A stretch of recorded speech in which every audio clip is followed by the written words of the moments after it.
Sindh high court के अहकामात पर administrator fisherman cooperative society Zahid Ibrahim Bhatti ने दोबारा ओहदे का चार्ज संभाल लिया। डिप्टी रजिस्ट्रार साजिद अब्दुल करीम सुरियो की जानिब से एडमिनिस्ट्रेटर जाहिद इब्राहिम भट्टी के खिलाफ बेबुनियाद और गलत इल्ज़ामात लगाने पर फिशरमैन कोऑपरेटिव सोसाइटी के मेंबरान का डिप्टी रजिस्ट्रार साजिद अब्दुल करीम सुरियो के खिलाफ हत्तक इज़्ज़त का दावा दायर करने का फैसला। एडमिनिस्ट्रेटर जाहिद इब्राहिम भट्टी की बहाली पर माहीगीर बरादरी में जोश व खरोश। माहीगीरों की बड़ी तादाद ने एडमिनिस्ट्रेटर जाहिद इब्राहिम भट्टी पुरतपाक इस्तकबाल करते हुए उनके हक में नारेबाजी की और अपने भरपूर ताउन का यकीन दिलाया। इस मौके पर administrator fisherman cooperative society Zahid Ibrahim Bhatti ने मीडिया से बातचीत करते हुए कहा कि आज अल्लाह ताला ने हमें सुरखरू किया है।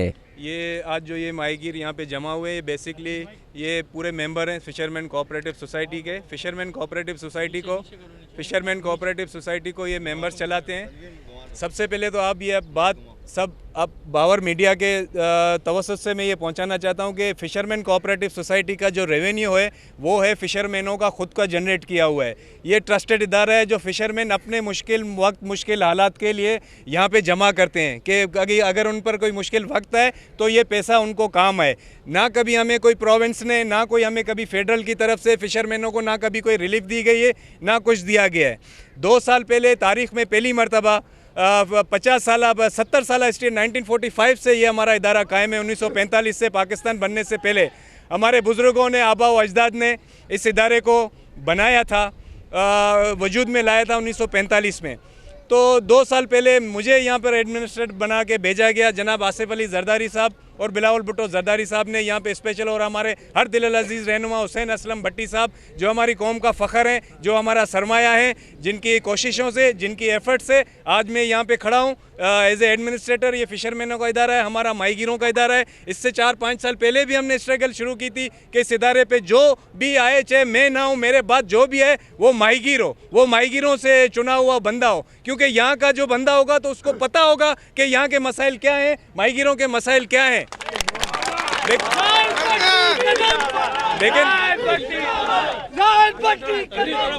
लेकिन हमेशा से यहाँ पे ये एक अलमिया रहा है कि जब भी कोई चेयरमैन यहाँ पे आते हैं तो हमेशा पैराशूट से आते हैं, जो बाहर से आते हैं, जिनको ग्राउंड रियलिटी की कुछ खबर नहीं होती। तो बस यहाँ आज जो ये मकसद है, आज का जो यहाँ पे ये माहीगीर जमा हुए हैं, उसका मेन मकसद ये है कि 2 साल पहले जो मेरा जो ऑर्डर था, उस ऑर्डर में भी ये क्लियर लिखा हुआ है कि जो कोर्ट के मैटर भी हैं, इलेक्शन का प्रोसेस भी है, वो स्टे हुआ था, तो उसमें बाकायदे मेंशन है कि जब तक कोर्ट के मैटर्स पूरे नहीं आते मुझे ये यहाँ से नहीं हटा सकते। उसके बावजूद भी कुछ रजिस्ट्रार की जानिब से ऐसा ऑर्डर रात को लाया गया कि मुझे रिप्लेस किया गया, वरना हमेशा एडमिनिस्ट्रेटर आके यहाँ पे ज्वाइन करता है। माजी में भी कई यहाँ पे एडमिनिस्ट्रेटर आए, मिनिस्टर लेवल के आए, जो कई साल यहाँ पे निकाल के गए हैं। तो मैं माहीगीर एडमिनिस्ट्रेटर हूँ। एक ऑर्डर, लेकिन ऑर्डर बड़े अफसोस की बात है, जो गवर्नमेंट के अफसरान ने उन्होंने जो तरीका इस्तेमाल किया वो बिल्कुल गलत तरीका था। जो वो रात के अंधेरे में आए, ऑफिस वर्किंग में नहीं आए, रात को 8-9 बजे दफ्तर में आके दफ्तर को सील किया, और ना मुझे कोई खबर, ना कोई हैंड ओवर, ना कोई टेक ओवर। एक एडमिनिस्ट्रेटर रन कर रहा है तो कानूनी भी और अखलाकी भी ये बनता है कि वो एडमिनिस्ट्रेटर को टेक ओवर, हैंड ओवर, कोई मसला नहीं है। गवर्नमेंट का ऑर्डर है हमारे सर आंखों पर, मैं भी एक गवर्नमेंट के ऑर्डर से आया हूँ। अगर गवर्नमेंट ऑर्डर, मैं आराम से चला जाता। वैसे मैंने 2 साल यहाँ पे गुजारे, बड़े अच्छे गुजारे हैं। यहाँ का जो रेवेन्यू वो सबको पता है, ये माहीगीर आपको इसकी गवाही देंगे। तारीख के अंदर, 50 साल तारीख में फिशरी में जो रेवेन्यू जनरेट नहीं हुआ है वो आज रेवेन्यू इस फिशरी में है। कई लोग यहाँ पे इदारे में 700 मुलाजमीन हैं, वो काम करते हैं, उनके बच्चे, उनका चूल्हा इस इदारे से चलता है, लाखों माहीगीर इस इदारे से चलते हैं। बस उनका नज़रें हमेशा, जो मैं यहाँ पे रेवेन्यू जनरेट करता हूँ उस रेवेन्यू पे सबकी नज़रें कि ये किस तरह ये रेवेन्यू जनरेट करें। हमेशा माहीगीरों के लिए ये लफ्ज़ बोले जाते थे कि माहीगीर पढ़े लिखे नहीं है, अनपढ़ हैं, जाहिल हैं, वो इदारा नहीं चला सकते हैं। एक माहीगीर जब आया 2 साल में उसने इदारा चला के दिखाया, और देखा जो 50 सालों में किसी पढ़े लिखे चेयरमैन ने इतना नहीं किया जितना हमने यहाँ पे रेवेन्यू जनरेट किया, तरक्याती काम किए, माहीगीरों के मसाइल हल किए। तो उसके जवाब में एक गवर्नमेंट का अफसर आकर यहाँ पे, और पहले आके तहकीकात करें। अगर आपको कोई चीज़ सौंपी गई है तो पहले तहकीकात की जाती है, उसके बाद बयान दिया जाता है। अभी आपने चार्ज भी नहीं लिया, अभी आपने हैंड ओवर, टेक ओवर भी नहीं लिया, और आप अखबारात में बयान जारी कर रहे हो कि जाहिद भट्टी को हटा दिया गया, उसके करप्शन की तहकीकात होगी। क्या मैंने करप्शन किए? तहकीकात जब होती है, तहकीकात जब होती है जब ये मेंबर, ये मालिक बैठे हुए सारे, ये स्टेक होल्डर हैं FCS के, अगर ये कोई आपको कंप्लेंट देते हैं तो मैं इनके आगे जवाब दे हूँ। ये मालिक है, ये पैसा जमा करते हैं इस FCS के अंदर। हमेशा मेरी सरकार से, गवर्नमेंट से ये गुजारिश है कि माजी में जो भी चाहे, अगर चीज़ें तरीके से हों तो हमें भी कबूल है, लेकिन उसके बावजूद एक ऑर्डर भेजा गया, ऑर्डर को भी बाईपास किया गया। वो ऑर्डर भी इलीगल है। सेक्रेटरी कॉर्पोरेशन को भी नहीं पता है, किसी को नहीं पता है, ना चीफ मिनिस्टर से गाइडलाइन। हमेशा ये होता है कि गाइडलाइन हमेशा मिनिस्ट्री से आती है, फिर सेक्रेटरी या रजिस्ट्रार ऑर्डर करते हैं। हमें अगर हटाया जाए, मुझे कोई वो नहीं है, मैंने अपना काम कर लिया, अल्लाह ताला ने 2 सालों में जो मुझे करा है, लेकिन मुझे पहले से खदशा था कि ये चीज़ होने की है। मैं कोर्ट में भी गया, हाई कोर्ट में गया, हाई कोर्ट ने मुझे स्टे ग्रांट किया। ये स्टे पड़ा हुआ हाई कोर्ट का, हाई कोर्ट ने मुझे स्टे ग्रांट किया है कि मुझे कोई भी मुझे अपनी सीट से नहीं हटा सकता। तो बस आप लोगों से, ये मेंबर मेरे, बहुत शुक्रिया, आप लोग यहाँ पे आए। मैं इंशाल्लाह उसी तरह काम करते रहेंगे, उसी तरह हम इस इदारे की और इन माहीगीरों की खिदमत करते रहेंगे। ये मालिक है, असल मालिक कौन होता है? जो पैसा जमा करता है। पैसे इस FCS में ये लोग जमा करते हैं और कोई नहीं करता है। ये इन गरीब लोगों के पैसे हैं, ये इन गरीब लोगों के पैसे हैं। बस भाईजान, तो बस कहने का मतलब ये है। बाकी जो कानूनी चीज़ें हैं, जो कानूनी पॉइंट है, वो आपको आज क्या मतलब कोर्ट में हुआ और किस तरह वो केस है, वो आपको हमारे लॉयर बताएंगे, वकील साहब।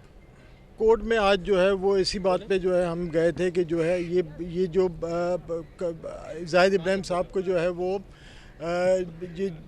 उनको डिक्लेयर किया जाए, जो है वो इसमें जो खराबियाँ हो रही हैं और जो अचानक से जो है ये मामला चल रहे थे, इसके खदशात की बुनियाद पे हम गए थे कि जो है वो इन्हें हटाने के वो पैदर पे हैं।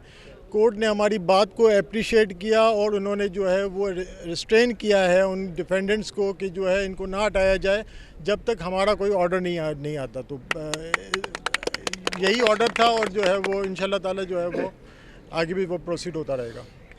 Issue notice to the defendant for 28/11/2023। Meanwhile defendant are restrained from removing the plaintiff from Fishermen Cooperative Society and its administrator till next date. He will continue to perform its function in the society as administrator under the Cooperative Societies Act 1925.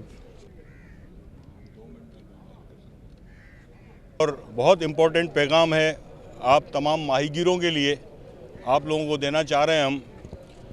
जैसा कि आप लोग जानते हैं कि आज जो है वो सरदार हुसैन असलम भट्टी साहब आज हमारे दरमियान पाकिस्तान में नहीं हैं। वो अपने इलाज के सिलसिले में बैरून मुल्क गए हैं, तो कुछ उनके मतलब ट्रीटमेंट वहाँ पे है, कुछ टेस्ट वगैरह है। उसके बाद इंशाल्लाह फ़ौरन हमारी उम्मीद है वो 2-3-4 महीनों में हमें दोबारा ज्वाइन करेंगे।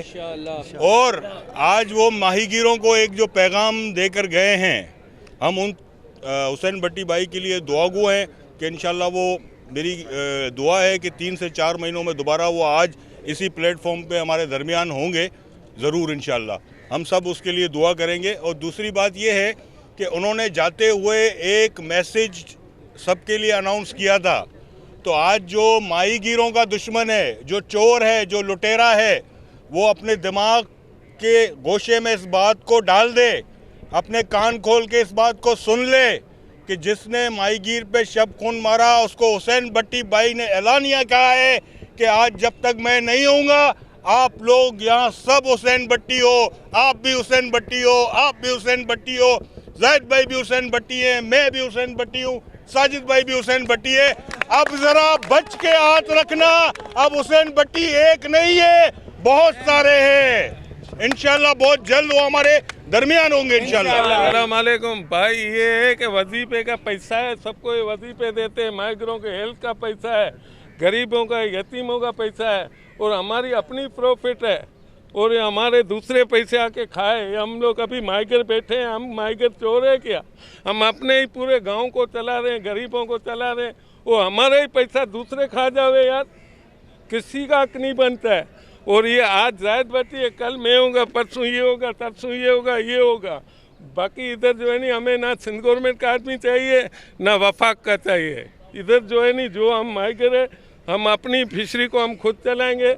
और ये आके कब्जा कर लिया 1984 से फिशरी को सिंध गवर्नमेंट ने, ऐसे ऐसे कानून लागू किए जो इंग्लैंड जाता है नहीं आदमी, इतनी प्रॉब्लम नहीं। मुतालबा क्या कर रहे हैं? मुतालबा ये कि भाई हमारी सीट ज़ाया नहीं करनी है, हम माइगर नहीं छोड़ेंगे अपनी सीट।